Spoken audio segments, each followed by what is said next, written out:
Hello, welcome to TDC classes. आज हम PYQ series का सेकंड लेक्चर लेके आए हैं, जिसमें आज हम क्वेश्चन देखेंगे। क्वेश्चन हमारे पास है आपके पास, a system of the three forces act on a body and keeps in equilibrium the forces need to be. अगर तीन फोर्सेस हैं, तीन फोर्सेस को इक्विलिब्रियम में रहना है, तो इसके लिए हमने कंडीशन बताई थी क्या, तीनों फोर्स क्या होनी चाहिए, कोप्लेनर होनी चाहिए। कोप्लेनर का मतलब क्या होता है सर? कोप्लेनर का मतलब होता है, लेट सपोज कोई थ्री डायमेंशनल ऑब्जेक्ट आपके पास, तो एक ही प्लेन पे एक्ट करना चाहिए। जैसे अगर ये मैं टॉप प्लेन की बात करूँ तो जो भी फोर्सेज होंगे इसी प्लेन पे एक्ट करनी चाहिए, चाहे ऐसे करें या ऐसे करें, बट एक ही प्लेन पे होनी चाहिए। ऐसे नहीं हो कि अलग अलग प्लेन पे हो। तो इन फोर्सेज को क्या बोलोगे? Coplanar forces. ठीक है। अच्छा, नॉन कोप्लेनर फोर्सेज क्या होता है वो दिखाता हूँ। जैसे मान लो हमारे पास ये कोई आपके पास थ्री डायमेंशनल ऑब्जेक्ट है। नॉन कोप्लेनर का मतलब है कि आपके मान लो लेट सपोज एक फोर्स ऐसे जा रहा है, एक फोर्स ऐसे जा रहा है, और दूसरा फोर्स इस प्लेन पे आ रहा है, फ्रंट वाले प्लेन पे।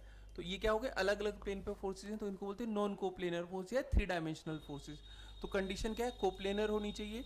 तो यहाँ पे कौन कोप्लेनर में कौन कौन सा है वो देखो, कोप्लेनर फोर्सेज, कोप्लेनर फोर्सेस, ये दोनों में कोप्लेनर है। साथ में फोर्सेस कंकरेंट भी होनी चाहिए। कंकरेंट का मतलब होता है जब कई सारे फोर्सेस एक ही पॉइंट से पास होते हैं, तो ऐसे फोर्स सिस्टम को कंकरेंट फोर्स सिस्टम बोलते हैं।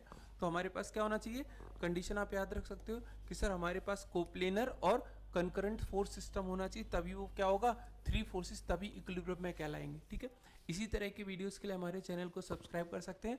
और बाकी इन्फॉर्मेशन के लिए मैं आपको बता देता हूँ कि हमारे पास जो लीट के बैचेस हैं वो ऑलरेडी स्टार्ट हो चुके हैं, ऑनलाइन ऑफलाइन बैचेस, जिसमें आपके पास इस नंबर पे डिटेल्स के लिए आप कॉल कर सकते हैं। और एंड्रॉयड यूजर्स डाउनलोड कर सकते हैं टीडीसी क्लासेस ऐप, और आईफोन यूजर्स को आपको बस डाउनलोड करके वेब ब्राउज़र में जाके ORG कोड सबमिट करना पड़ेगा, STDU, आप वहाँ पे से देख सकते हैं। बाकी इन्फॉर्मेशन के लिए आप हमारे साथ बने रहिए। Thank you.